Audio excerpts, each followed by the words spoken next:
Hello students, स्वागत है आपका एकलव्य एजुकेशन के ऑनलाइन प्लेटफॉर्म में और मैं हूं आपका दोस्त अर्पित। स्टार्ट करते हैं हम लोग कम्युनिकेशन स्किल्स से। जैसे कि मैंने आपको इसके पहले के वीडियो में बताया था कि एमबीए जो हम लोग अभी पढ़ रहे हैं उसके जो 6 सब्जेक्ट्स है उसमें से एक सब्जेक्ट है जिसका नाम है कम्युनिकेशन स्किल। क्या नाम है? Communication skill.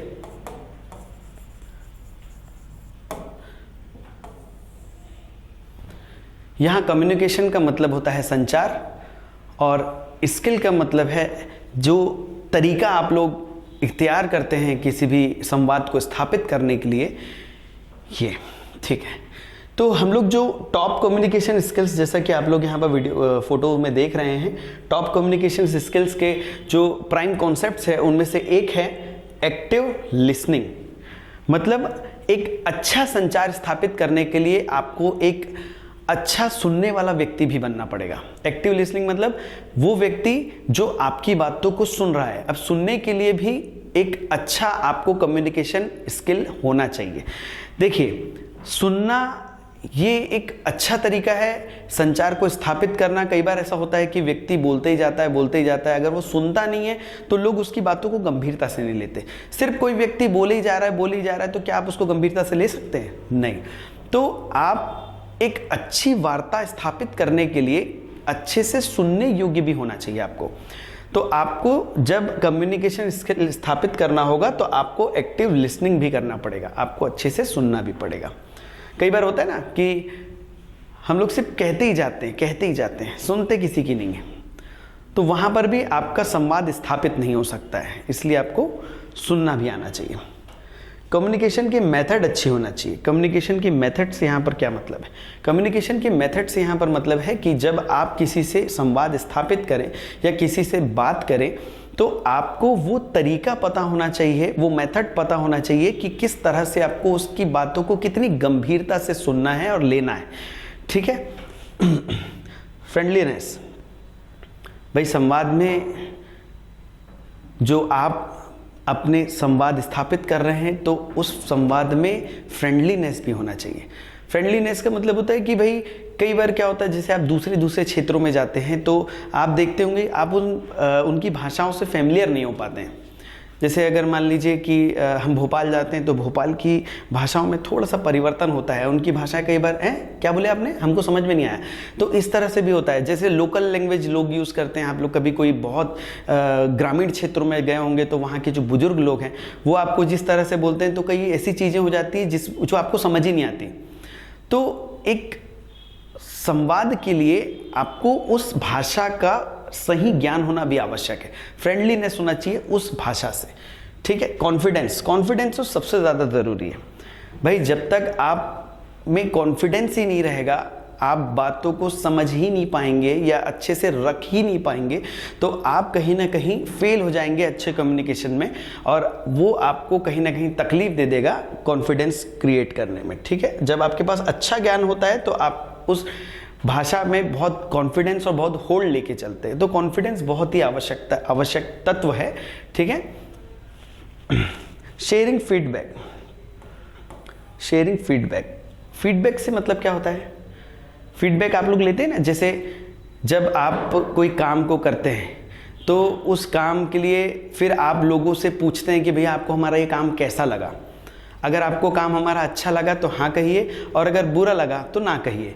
तो यही फीडबैक होती है। मतलब हम जब किसी भी कार्य को करते हैं, जैसे कई बार आपने देखा होगा कि आपने कोई कंप्लेंट दर्ज कराई हुई है, मतलब मान लो जियो में आपने कंप्लेंट दर्ज कराई कि भैया हमारे यहाँ नेटवर्क नहीं आ रहा है, तो वहाँ कंपनी से 1-2 दिन बाद आपको फ़ोन आता है कि अब आप कैसा फील कर रहे हैं, आपके यहाँ पर नेटवर्क बराबर आ गया है, आपके यहाँ बात अच्छी चल रही है। तो वो क्या ले रहे हैं? वो आपसे फीडबैक ले रहे हैं। ठीक है। एक फीडबैक बहुत ही आवश्यक हो जाता है किसी भी बिजनेस को स्थापित करने के लिए, क्योंकि जब तक हमारा कस्टमर सेटिस्फाई नहीं होगा तब तक वो हमको सही फीडबैक नहीं देगा। कई बार ऐसा होता है ना कि आप लोग निगेटिव कमेंट कर देते हैं, तो वो आपका फीडबैक है। निगेटिव कमेंट आपने क्यों किया है? क्योंकि आप उसकी बातों से सेटिस्फाइड नहीं है। अगर आपको हमारा वीडियो पसंद नहीं आएगा तो आप हमें निगेटिव फीडबैक लिख के भेजेंगे कि आपका वीडियो हमको मजा नहीं आया। हाँ, अगर आप सेटिस्फाइड रहेंगे तो आप एक अच्छा कमेंट करेंगे कि हाँ हम सेटिस्फाइड है आपके वीडियो से, तो यही हमारा फीडबैक है। ठीक है।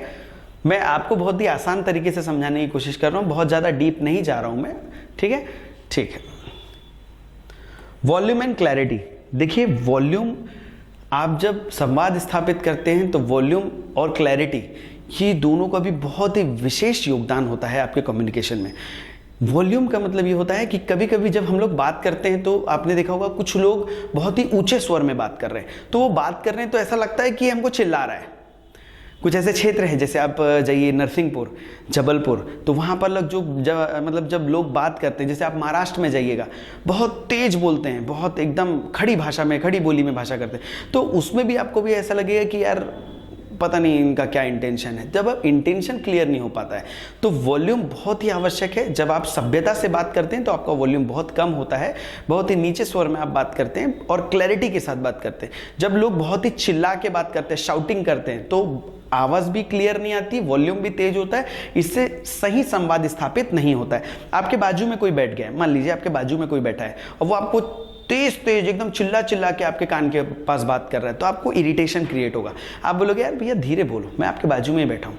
तो वो वॉल्यूम और वो क्लियरिटी बहुत ही ज़रूरी है किसी भी कम्युनिकेशन को स्थापित करने के लिए, ठीक है? एम्पैथी, इसका मतलब है सहानुभूति। देखिए सहानुभूति भी आवश्यक है कम्युनिकेशन स्किल्स में। जब आप सहानुभूति किसी के सामने प्रेषित करते हैं तो आपकी भाषा में वो सहानुभूति दिखनी चाहिए, ठीक है? अगर मान लीजिए आपके सामने एक छोटा सा बच्चा है और वो बहुत गरीब बच्चा है, आप सहानुभूतिपूर्वक उसको कुछ तोहफे में देना चाहते हैं या किसी हेल्प करना चाहते हैं, तो आप अगर उसको बहुत रूडली बात करेंगे, अरे रख ले, दिया मेरे तरफ से ब्रेड तेको खाने को, तो वो बोलेगा कि नहीं भैया मैं भूखा ही ठीक हूँ। तो सहानुभूति के लिए भी जब आप अपनी सहानुभूति प्रेषित करें तो अपने वॉल्यूम को, अपनी क्लैरिटी को, अपने स्पीच को, हर चीज़ों को कंट्रोल में करते, बड़े धैर्यपूर्वक जब आप उसको कहते हैं तो एक अच्छा संवाद स्थापित होता है। इन रिटर्न वो आपको थैंक यू के रूप में प्रेषित करता है। बहुत धन्यवाद। फिर आता है रिस्पेक्ट। एक अच्छी कम्युनिकेशन स्किल की सबसे महत्वपूर्ण बात ये होती है कि उसमें रिस्पेक्ट भरा होता है। जब आप सामने वाले को रिस्पेक्ट देंगे तभी आपको इन रिस्पॉन्स रिस्पेक्ट मिलेगा। जब आप देंगे तब आपको मिलेगा, यानी ट्रीट फॉर टेट। कई बार ऐसा होता है कि आपने देखा होगा कई लोग बहुत ही रूडनेस के साथ बात करते हैं। जब वो रूडनेस के साथ बात करेंगे तो स्वाभाविक रूप से आप भी रूडनेस के साथ बात करोगे और वो संवाद कहीं ना कहीं खत्म हो जाएगा, उससे आगे बातें नहीं होती है। अगर आप किसी का रिस्पेक्ट करते हैं तो आप उसको अच्छे कम्युनिकेशन स्किल्स में ला सकते हैं। आप बहुत ही सहानुभूति के साथ, बहुत ही सौहार्द के साथ, बहुत ही अच्छे तरीके से जब अपनी बातों को रखते हैं तो उसमें रिस्पेक्ट हमेशा झलकता है। जी, रिस्पॉन्सिवनेस। देखिए जब सामने वाला आपसे बात कर रहा है तो ये आपकी नैतिक जिम्मेदारी बनती है कि आप भी उसको उसी भाषा में जवाब दें। जब आप उसको जवाब देंगे तो ये आपका रिस्पॉन्स कहलाएगा, ठीक है? एक तरफा संवाद रिस्पॉन्स को हमेशा निगेटिव में लेके जाता है, एक तरफा संवाद हमेशा आपको निगेटिव में लेके जाएगा। जब आपके सामने कोई व्यक्ति बैठा हो तो और आपसे संवाद स्थापित करने की कोशिश कर रहा है तो आप उसको रिस्पॉन्स या तो निगेटिव दे सकते हैं या तो पॉजिटिव दे सकते हैं। अगर आप उससे बात करना चाहते हैं, संवाद को स्थापित करना चाहते हैं, तो आप उसके रिस्पॉन्स को पॉजिटिवली ट्रीट करते हुए अपनी बातों को आगे रख सकते हैं। लेकिन अगर आपको लगता है कि ये हमारे बात करने योग्य नहीं है या हमें इससे बात नहीं करना है तो आपका रिस्पॉन्स हमेशा नेगेटिव हो सकता है। आप अपनी बातों को वहीं खत्म कर सकते हैं और कम्युनिकेशन वहां आपका खत्म हो सकता है, ठीक है? चलिए और आगे पढ़ते हैं। Communication skills allows you to understand and to be understood by others. These can include but not limited to effectively communication ideas to the others, actively listening in conversations, giving and receiving critical feedback and public speaking. जब आप किसी भी व्यक्ति से बात करते हैं तो उसमें संवाद बहुत ही आवश्यक होता है, क्योंकि संवाद ज़्यादातर, देखिए हमेशा नहीं कह रहा हूँ, एक तरफा संवाद होता है, जैसे कि मैं कर रहा हूँ, ये एक तरफा संवाद है। मेरे को अभी बहुत सारे स्टूडेंट सुन रहे होंगे, वो मुझसे बात नहीं कर पा रहे हैं, लेकिन मैं एक तरफा उनसे बात कर पा रहा हूँ, अपना मैसेज उन तक पहुँचा पा रहा हूँ वीडियो के माध्यम से, तो ये एक तरफा संवाद हो गया। लेकिन अगर मेरे सामने कोई स्टूडेंट बैठा हो और मैं अगर उससे बात कर रहा हूँ तो ये दो तरफा संवाद हो गया, ठीक है? जब हम दोनों एक दूसरे से बात करें तो ये दो तरफा संवाद है, जब मैं आपसे एक तरफा बात कर रहा हूँ तो ये एक तरफा संवाद है, ठीक है? तो एक तरफा संवाद जो होता है ना, ये थोड़ा सा कठिन हो जाता है। दो तरफा संवाद में क्या होता है कि सामने वाला भी बात कर रहा है, मैं उसका प्रति उत्तर दे रहा हूं, तो थोड़ा सा आसान हो जाता है। लेकिन जब एक तरफा संवाद की बात आती है तो भाषा शैली का प्रयोग करना, भाषा शैली का चयन करना बहुत ही महत्वपूर्ण हो जाता है और यह हमें काफ़ी कम देखने को मिलता है। जैसे कि अभी एक एग्जाम्पल लेते हैं, मोदी जी जब 15 अगस्त या 26 जनवरी में भाषण देने के लिए आते हैं तो वो अपना भाषण एक तरफा देते हैं, मतलब वो खड़े होते हैं और चालू हो जाते हैं, वो किसी से बात नहीं करते। कुछ लोग उनकी बातों को एक्सेप्ट कर लेते हैं, कुछ लोग उनकी बातों को दरकिनार कर देते हैं। तो दरकिनार करने वाले अपनी जगह पर है और सुनने वाले अपनी जगह पर है, लेकिन बोलने वाले मोदी जी अपनी जगह पर है। वो बोलते ही चले जाएंगे, डिलीवर करते चलेंगे, जिसको सुनना है सुने, जिसको ना सुनना है ना सुने। तो ये एक तरफा संवाद, ठीक है। चलिए और आगे बढ़ते हैं। What are communication skills? सबसे पहले हमें यह जानना जरूरी है कि कम्युनिकेशन स्किल्स एक्चुअली में है क्या। तो आइए पढ़ते हैं पहले। Communication skills are the ability you use when giving and receiving different kinds of information, ठीक है। Some examples include communicating new ideas, feelings, and even update on your project. Communication skills involve listening, speaking, observing, and empathizing.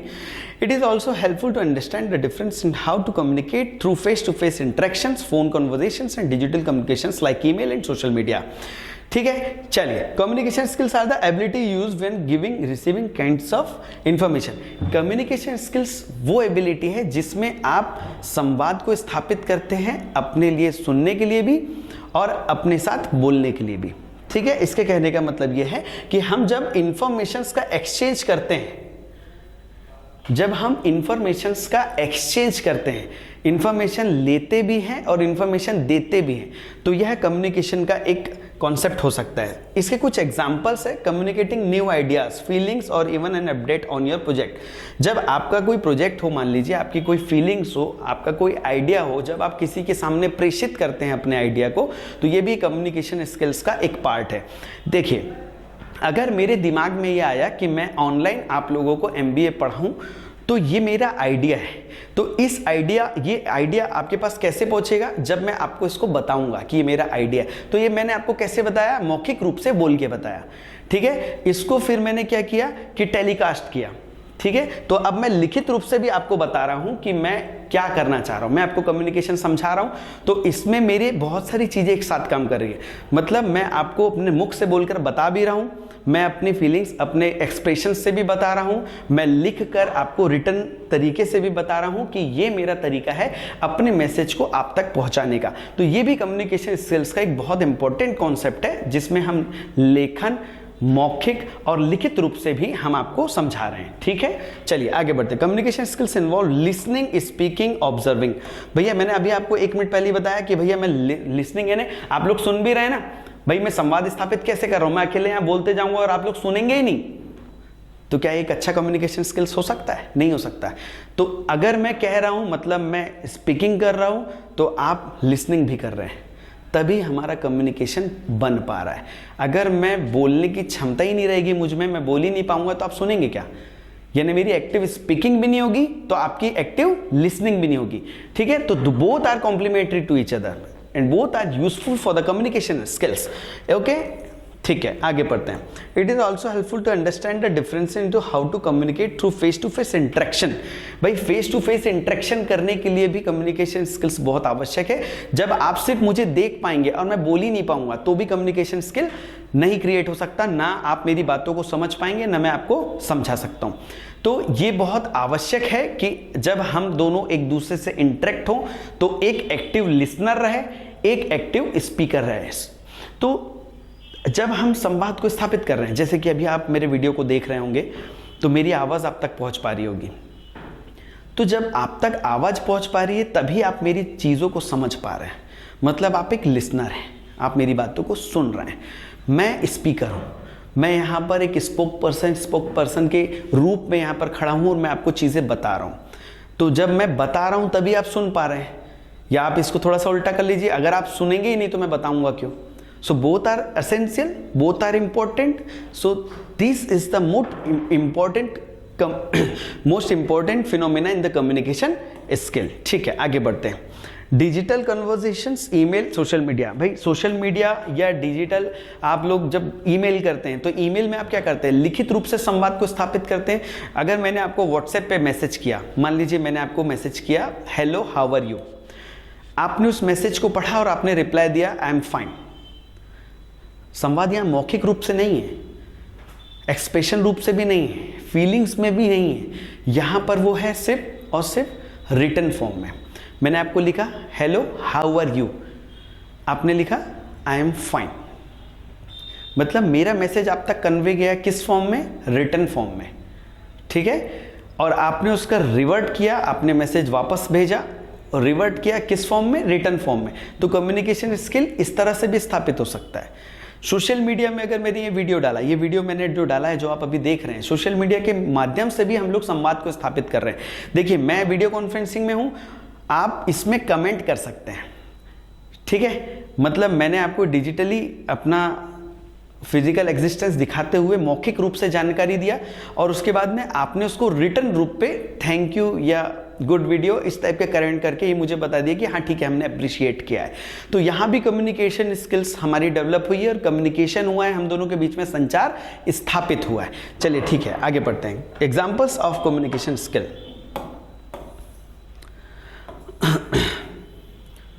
ठीक है यहाँ पढ़ते हैं, यहाँ समझते हैं हम लोग। एक्टिव लिसनिंग, जैसा कि मैंने अभी आपको थोड़ी देर पहले बताया, ये एग्जाम्पल है कम्युनिकेशन स्किल के। एक्टिव लिसनिंग, भाई जब तक कोई सुनेगा ही नहीं तो हम संवाद करेंगे किससे? आप सुन रहे हैं इसलिए हम बोल रहे हैं। अगर आप सुनने वाले व्यक्ति ही यहाँ पर उपलब्ध नहीं है, उपस्थित नहीं है, या हमको कोई सुनना ही नहीं चाहता, तो संवाद स्थापित एक्चुअली होगा कैसे? नहीं हो पाएगा। तो कम्युनिकेशन यानी एक्टिव कम्युनिकेशन स्किल्स के लिए हमें एक एक्टिव लिसनर की भी आवश्यकता होती है। अगर आप अकेले अकेले बड़बड़ाते जाएंगे, बोलते जाएंगे, तो लोग आपको पागल बोलेंगे, इसलिए आप ऐसा कतई मत करिएगा। एक्टिव लिसनर जब तक ना हो, जब तक एक एक्टिव स्पीकर बात नहीं कर सकता, ठीक है। Adapting your communication style to your audience. देखिए कम्युनिकेशन स्टाइल भी बहुत ही आवश्यक है आपके कम्युनिकेशन स्किल्स को डेवलप करने के लिए, क्योंकि जब हम लोग यहाँ पर देख रहे हैं ऑडियंस ही नहीं रहेगी, ऑडियंस ही नहीं रहेगी, मतलब हमारे श्रोता ही नहीं रहेंगे, जब तक हमको सुनने वाले नहीं रहेंगे तो हम लोग एक कम्युनिकेशन स्किल अच्छी तरीके से स्थापित नहीं करेंगे। लेकिन कम्युनिकेशन स्टाइल का भी उसमें एक बहुत महत्वपूर्ण योगदान होता है। कम्युनिकेशन स्टाइल का मतलब ये होता है कि जब हम अपनी बातों को प्रेषित करते हैं तो हमारे में एक बॉडी लैंग्वेज होना चाहिए। हमारी बातों को रखने के लिए हमारे पास एक अच्छा बॉडी स्ट्रक्चर, एक अच्छा बॉडी स्टाइल होना चाहिए, जिससे कि हमारी बातों को गंभीरतापूर्वक लोगों द्वारा सुना जाए। देखिए अब आप इसको समझेंगे कि मतलब एक्टिव स्टाइल को और हम लोग एक एग्जाम्पल से ले लेते हैं। जब आप किसी भी बात को रखते हैं तो आपकी भाषा शैली में आपका कॉन्फिडेंस दिखता है। जब तक वो कॉन्फिडेंस आप में नहीं आएगा तब तक आपकी ऑडियंस आपको सपोर्ट नहीं करेगी, ये हकीकत है। जैसे कि मैं आपसे अभी संवाद स्थापित कर रहा हूँ, अगर मेरी भाषा शैली अच्छी नहीं रहेगी, मेरे में बताने का तरीका अच्छा नहीं रहेगा, तो मेरी जो ऑडियंस है, ये जो मेरे को सुन रहा है, ऑडियंस है वो जो हैं जो वीडियो देख रहे हैं वो मेरे ऑडियंस है, तो ये जो मेरा ऑडियंस है, जब तक मेरे एक्टिव स्टाइलिंग नहीं रहेगी, मैं थोड़ा ठीक ठाक तरीके से बात करने योग्य नहीं रहूँगा, मेरे हाथ सही तरीके से नहीं चलेंगे, मेरी आई कॉन्टेक्ट आपसे नहीं बनेगी, तब तक आप मेरे को गंभीरतापूर्वक नहीं सुनेंगे। तो एक्टिव स्टाइल बहुत आवश्यक है किसी भी कम्युनिकेशन को एस्टेब्लिश करने के लिए, ठीक है। फ्रेंडलीनेस, फ्रेंडलीनेस ये क्या है, कोई बताएगा? अभी तो रिकॉर्डेड वीडियो है, ठीक है, जब हम लाइव आएंगे तब आपसे जरूर पूछेंगे। फ्रेंडलीनेस, देखिए जब आप एक अच्छा संचार स्थापित करते हैं तो आपको उनके साथ फ्रेंडलीनेस बहुत आवश्यक रूप से यूटिलाइज करना पड़ेगा। अपने मतलब आप जो कम्युनिकेशन करेंगे, आपकी भाषा में ना एक बड़ा मृदुभाषी व्यवहार होना चाहिए। आप सामने वाले से अगर अच्छा ट्रीट करेंगे, सामने वाले से अगर आप अच्छे से ट्रीट करेंगे तो वो जो एक फ्रेंडलीनेस आप दोनों में क्रिएट होगा, मतलब आप में जो एक दोस्ताना व्यवहार क्रिएट होगा, वो आपके कम्युनिकेशन स्किल्स को और आगे तक लेके चले जाएगा। जब आप दो लोग मिलकर बात करते हैं और एक व्यक्ति बहुत ही सौहार्दपूर्ण तरीके से बात कर रहा है और एक व्यक्ति बहुत ही रूडनेस के साथ बात कर रहा है, कम्युनिकेशन स्थापित नहीं हो सकता। जब ये सामने वाला अच्छे से बात कर रहा है तो जरूरी है कि ये सामने वाले को भी अच्छे से बात करना पड़ेगा। तो यही मृदुभाषी व्यवहार जो मित्र व्यवहार है बहुत आवश्यक है किसी भी कम्युनिकेशन स्किल्स को एडॉप्ट करने के लिए, ठीक है। कॉन्फिडेंस, कॉन्फिडेंस, ये कॉन्फिडेंस क्या होता है? कॉन्फिडेंस का मतलब ये जो कॉन्फिडेंस है ना, जो आपके अंतरात्मा में होता है कि हाँ हम अपनी बातों को अच्छे से रख सकते हैं। एक एक्टिव कॉन्फिडेंस की एक बहुत बड़ी पहचान ये होती है कि उसकी भाषा शैली बहुत अच्छी होती है, उसको उस सब्जेक्ट का ज्ञान बहुत अच्छा होता है, तभी उस चीज़ को वो बहुत ही थ्रू आउट तरीके से रख सकता है आपके सामने। जैसे कि आप लोग अभी देख रहे होंगे, मैं वीडियो ये क्रिएट कर रहा हूँ, इस वीडियो में एक भी जगह कट नहीं है, इस वीडियो में कट नहीं है, हम लोग जरा भी इसको एडिट नहीं किए हैं। तो जब अगर कट नहीं है तो क्यों नहीं है भाई? कट क्यों नहीं है ये भी तो सोचिए। कट इसलिए नहीं है क्योंकि इस विषय का मुझे ज्ञान है, इस विषय को रखने के लिए मेरे पास उचित भाषा शैली है, मेरे पास उचित शब्दकोश है, जिसके कारण मैं अपनी बातों को एक्टिव तरीके से आप लोगों के सामने रख पा रहा हूं। तो ये क्या दिखा रहा है? ये दिखा रहा है कि मैं कॉन्फिडेंट हूं, मेरे अंदर वो कॉन्फिडेंस है कि मैं अपनी बातों को सही तौर पे सही तरीके से रख पा रहा हूं। तो यही मेरा कॉन्फिडेंस है, जो मेरे अच्छे कम्युनिकेशन स्किल्स की एक पहचान है। ठीक है, चलिए आगे बढ़ते हैं।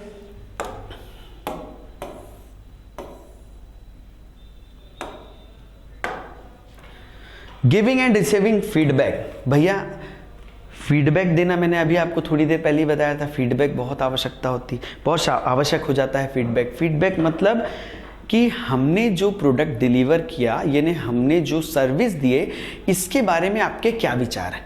मान लीजिए कि आपका एक एसी है जो खराब हो गया है, ठीक है, आपने उस एसी को किसी कंपनी से लिया था, XYZ कंपनी से।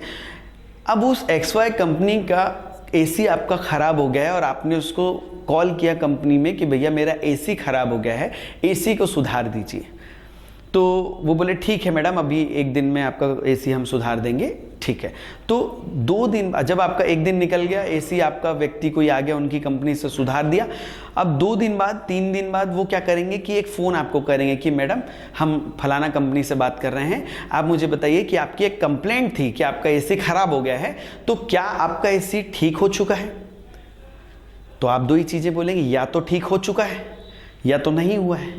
अगर ठीक हो गया है तो आप बोलेंगे कि हाँ सर हमारा एसी ठीक हो गया, आपकी सर्विस बहुत अच्छी है, बहुत बहुत धन्यवाद आपका, आपने हमारा एक दिन में एसी सुधार दिया है और बहुत अच्छी तरीके से सुधारा, अब हम बढ़िया ठंडी ठंडी हवाएं चल रही है हमारे घर में। तो ये बहुत पॉजिटिव फीडबैक हुआ, ठीक है। लेकिन अगर आपका एसी नहीं सुधरा है तो आप क्या करेंगे? भैया आपने एक दिन बोला था, 3 दिन हो गए, एसी वाला तो कोई आया नहीं, हम यहाँ गर्मी में पड़े हुए हैं, हमारे बच्चे की तबीयत खराब हो गई, इतनी गर्मी लग रही है, हाय गर्मी, गाना ही गाना चालू कर देंगे। आप उसके सामने अपना आक्रोश दिखाएंगे। तो जब आक्रोश दिखाएंगे तो वो आपका कंपनी वाला वो आपको बोलेगा कि जी जी मैडम माफ़ी चाहते हैं, किसी कारणवश हमारा जो इंजीनियर है वो आपके तक नहीं पहुंचा है, लेकिन अगले 1-2 दिन में वो पहुंच जाएगा, आप फिक्र ना करें, आपकी चीज़ें ठीक ठाक हो जाएगी। तो ये किस तरह से फीडबैक आया है? ये निगेटिव फीडबैक आया है, क्योंकि कस्टमर आपसे सेटिस्फाइड नहीं है, वो बोल रहा है कि हमारा एसी ठीक नहीं हुआ है। तो फीडबैक लिया कंपनी ने। अब कंपनी ने क्या किया कि उस फीडबैक को फटाक से टाइप करके अपने इंजीनियर को पहुंचाया कि जल्दी से चले जाओ, सुधार दो, नहीं तो एसी को डब्बा बना करके फेंक देंगे, हमारी कंपनी का नाम खराब हो जाएगा। जल्दी से जा करके वो एसी अगले दिन सुधार देगा इंजीनियर, और फिर से कॉल आएगा कंपनी से कि आपका एसी सुधरा। वो व्यक्ति बोलेंगे हाँ हमारा एसी अब सुधर चुका है। तो फीडबैक लेने से क्या होता है? सर्विसेज में सुधार होता है। एक्टिव कम्युनिकेशन का सबसे महत्वपूर्ण तथ्य फीडबैक लेना और देना भी होता है, ठीक है। चलिए, वॉल्यूम एंड क्लैरिटी। मैंने आपको पहले भी बताया है, वॉल्यूम बहुत जरूरी है और क्लैरिटी भी बहुत ज्यादा जरूरी है। वॉल्यूम का मतलब है कि लगातार जब आप संवाद को स्थापित करते हैं तो आपकी भाषा में ऊपर नीचे, वॉल्यूम का लगातार ऊपर नीचे होना, मॉड्यूलिंग करना बहुत ही आवश्यक है। जैसे कि अभी मैं आपसे बात कर रहा हूं तो आप देखेंगे कि मेरे कुछ शब्द नीचे की ओर जा रहे हैं और कुछ शब्द ऊपर की ओर आ रहे हैं। तो उससे क्या होता है कि आप सुनने में काफ़ी अच्छा आपको फील आ रहा होगा। लेकिन अगर मैं कॉन्स्टेंटली एक ही भाषा में बात करूं और मैं बोलूं कि ये क्लैरिटी नहीं है, ये वॉल्यूम है, ये वॉल्यूम मेरा ऊपर नीचे नहीं जाएगा और मैं बात नहीं करना चाहता, देखिए आपको सुनने में लग रहा होगा, फील आया होगा। मैंने अभी आपको जो बोला, एक ही वॉल्यूम में मैं बात करूं, देखिए मैं करके बताता हूँ, देखिए मैं करके बताता हूँ आप लोगों को मेरी आवाज़ कैसी लग रही है, बहुत बुरी लग रही होगी, मुझे पता है कि आपको अच्छी नहीं लग रही होगी। तो क्या ये अच्छा कम्युनिकेशन है? बिल्कुल नहीं है। मेरी वॉल्यूम में कहीं ना कहीं बहुत ज़्यादा क्लेश है, कहीं ना कहीं बहुत ज़्यादा इरिटेटिंग है, इसलिए आप मेरी वीडियो को, हो सकता है अगर मैं सेम वॉल्यूम में बनाऊं तो आप बैक कर जाएं और मेरी वीडियो को ना देखें। इसलिए वॉल्यूम में लगातार उतार चढ़ाव बहुत ही आवश्यक है और इसमें क्लैरिटी का होना भी उतना ही आवश्यक है। अगर मान लीजिए मेरा माइक अगर हमिंग करे और आपको पे पू पे इस टाइप की आवाज़ आए, या तो मेरी भाषा में क्लैरिटी ना हो, जो मेरी भाषा आपको समझ ही ना आ रही हो, जैसे कुछ एक नेतागण हैं उनकी भाषा मेरे को समझ में नहीं आती है, तो उन लोगों का वीडियो में कभी नहीं देखता। अब उनकी भाषा ही समझ में नहीं आ रही है, वो क्लियरली बोलते ही नहीं है, तो मेरे को कैसे समझ में आएगा? मैं फटाक से उनका वीडियो बैक कर लेता हूँ। हाँ, मैं मोदी जी का वीडियो देखता हूँ, उनकी भाषा शैली बहुत ही अच्छी है, बड़ी गंभीरता से सुनते हैं, सोचते हैं और बोलते हैं, तो मैं उनकी बातों को सुनता हूँ। उनकी आवाज़ में भी मॉड्यूलेशन है, उनकी आवाज़ में क्लैरिटी भी है। तो ये दोनों चीज़ें भी बहुत ही आवश्यक है किसी भी कम्युनिकेशन को स्थापित करने के लिए, एक अच्छा संचार स्थापित करने के लिए वॉल्यूम और क्लैरिटी बहुत ही ज़्यादा आवश्यक है। एक एग्जाम्पल और याद आ रहा है, बता देता हूँ। आप सब लोग यहाँ पर एडल्ट हैं, बता सकता हूँ। मैं अगर आपसे कहूँ, मान लीजिए मैं नहीं सब बोलेंगे, एक एग्जांपल लेते हैं, ऋतिक रोशन और अमीषा पटेल, ये दोनों सामने हीरो हीरोइन है, एक मूवी चल रही है, इसमें शूट चल रहा है, और अगर without emotions, without clarity, without volume का मॉड्यूलेशन अगर ऋतिक रोशन बोलता है Amisha Patel I love you, तो ऐसा लगता है कि रोबोट बोल रहा है। तो अमीषा पटेल बोली चल छट, बोलेगी। लेकिन वहीं अगर मॉड्यूलेशन वॉल्यूम में है, क्लैरिटी है, साधारण रूप से बहुत अच्छे तरीके से अगर ऋतिक रोशन बोले Ameesha ji I really love you, love ऊपर, यू नीचे, आई स्थिर, तो जब ये इस तरह का मॉड्यूलेशन आवाज़ में होता है तब जाके इमोशंस भी दिखते हैं। ठीक है, इमोशंस भी दिखते हैं इससे। ठीक है, चलो आगे बढ़ते हैं। एम्पैथी यानी सहानुभूति। कई बार आपने देखा होगा सहानुभूति एक्सप्रेशन से ज़्यादा व्यक्त की जाती है, ये बिल्कुल हकीकत है। सहानुभूति एक्सप्रेशन से ही ज़्यादा रखी जाती है। तो एक्सप्रेशन भी कम्युनिकेशन स्किल्स का एक प्रकार है। भाई मैं आपको अपनी चीज़ें एक्सप्रेस कर रहा हूँ, अपनी चीज़ों को बता रहा हूँ, तो फीलिंग्स के साथ बता रहा हूँ, तो ये एक्सप्रेशन बहुत ही आवश्यक है। ये हमारी एम्पैथी के लिए, मतलब सहानुभूति के लिए। सहानुभूति जब हम किसी को दिखाते हैं तो आपने देखा होगा, मान लीजिए कि आपके सामने एक गाय का बछड़ा छोटा सा जा रहा है और उसको भूख लगी है, तो आप क्या करते हैं, लेकिन आपके पास खिलाने के लिए कुछ नहीं है, कुछ भी नहीं है, आपको पता भी नहीं है कि उसको भूख लगी है, लेकिन वो बार बार इधर उधर विचरण कर रही है, तो आपको एक फील आ रहा है कि नहीं यार इसको भूख लगी है, पानी प्यास लगी है, आपके पास अवेलेबल नहीं है, तो आप जाके क्या करते हैं, उसके माथे पे ऐसे धीरे धीरे हाथ फेरते हैं। तो आप क्या कर रहे हैं, उससे एक संवाद स्थापित कर रहे हैं, आप एक कम्युनिकेशन स्किल्स को क्रिएट कर रहे हैं कि हाँ मैं समझ रहा हूँ, थोड़ा सा धैर्य रखो, तुम्हें खाना मिल जाएगा। आपने बोले नहीं, उसको तो हिंदी आती भी नहीं, लेकिन आपके उस फिजिकल अपीयरेंस से, हाथ थोड़ा सा फेरने से, आप में देखा होगा उसमें एक एम्पैथी क्रिएट हुई। लोग जब आपको देख रहे हैं तो वो समझ गए हैं कि आप उस गाय के प्रति सहानुभूति व्यक्त कर रहे हैं। आपने देखा होगा जब आपकी तबीयत खराब होती है, जब आपकी तबीयत खराब होती है तो आपकी मम्मी डॉक्टर तो है नहीं जो ठीक कर दे, लेकिन माँ क्या करती है, ऐसा दुलारती है, ऐसा सर को हाथ बार बार फेरती है, आपकी ऐसे छाती में बार बार हाथ फेरती है। तो आपको क्या लगता है, ये सर में हाथ फेरने से और छाती में हाथ फेरने से क्या आप ठीक हो जाओगे? नहीं होगे। लेकिन वो अपनी सहानुभूति आपके प्रति व्यक्त कर रही है कि मेरा बेटा बीमार है या मेरी बेटी बीमार है, बेटा फिक्र मत कर, हम हैं, तू ठीक हो जाएगा। तो वो उतना सा इम्प्रेशन, वो एक्सप्रेशन, उनका वो फिजिकल एग्जिस्टेंस आपको कहीं ना कहीं ठीक कर देता है। ये भी कम्युनिकेशन स्किल्स का एक प्रकार है। ठीक है, रिस्पेक्ट, भाई रिस्पेक्ट तो होना ही चाहिए। अब अगर कम्युनिकेशन स्किल में रिस्पेक्ट ही नहीं रहेगा तो बचेगा क्या? हाँ, आपने देखा होगा कि जब आप कभी गुस्सा होते हैं पब्लिकली, साधारण रूप से कोई भी व्यक्ति हो गाली गलौज का इस्तेमाल कर लेता है। आप साधारण रूप से कहीं खड़े किसी से बात कर रहे हो और वो एकदम से आपको गाली गलौज करने लगे, तो क्या ये एक रिस्पेक्टफुल बिहेवियर है? नहीं है। अगर वो आपको गाली देगा तो स्वाभाविक रूप से या आप भी गाली देंगे, या उसको समझाएंगे, या उसको पीट देंगे, कूट देंगे उसको, यही करेंगे ना। तो क्या यहाँ पर संवाद स्थापित हो पाया? नहीं हो पाया। तो रिस्पेक्ट भी आवश्यक है। जब आप किसी से अच्छा संवाद स्थापित करना चाहते हैं तो जरूरी है कि आप उसको रिस्पेक्ट दें। जब आप रिस्पेक्ट देंगे तब आपको रिस्पेक्ट मिलेगी, क्योंकि ये ज़माना है ट्रीट फॉर टैट का। ठीक है, चलिए, ये है हमारा आज का कम्युनिकेशन स्किल्स का क्लास। ये हम लोगों ने आपको बेसिक बताया है कुछ कम्युनिकेशन स्किल के बारे में। इसके बाद हम लोग लगातार हमारे चैप्टर्स को पढ़ते चलेंगे और समझते चलेंगे कि एक्चुअली कम्युनिकेशन स्किल कहाँ कहाँ एग्जिस्ट करता है, कैसे इसको करना चाहिए, क्या क्या सावधानी रखनी चाहिए, किस तरह से हमें काम करना चाहिए, क्या नहीं करना चाहिए, क्या कहाँ करना चाहिए। ये सब चीज़ें हम लोग चैप्टर्स में पढ़ते चलेंगे। अभी हम लोग चैप्टर्स तक नहीं पहुँचे, अभी हम लोग आपको एक जनरल ज्ञान दे रहे हैं कि एक्चुअली कम्युनिकेशन स्किल्स किस तरह से है MBA में। तो हमारे चैनल को आप लोग सब्सक्राइब कर लीजिए। अगर अभी तक सब्सक्राइब नहीं करें तो ज़रूर सब्सक्राइब कर लीजिए, और उसके बाद हमारे वीडियोज़ को लगातार देखते चलिए। आप जरूर कुछ ना कुछ सीखते चलेंगे हमारे हर वीडियोस में। तो आप लोगों को हमारा ये वीडियो कैसा लगा, इस बारे में आप जरूर कमेंट सेक्शन में जाकर के हमें कमेंट करके बताइएगा और एक अच्छा संचार स्थापित करिएगा। बहुत बहुत धन्यवाद। मैं हूं अर्पित, एकलव्य एजुकेशन बालाघाट से। धन्यवाद।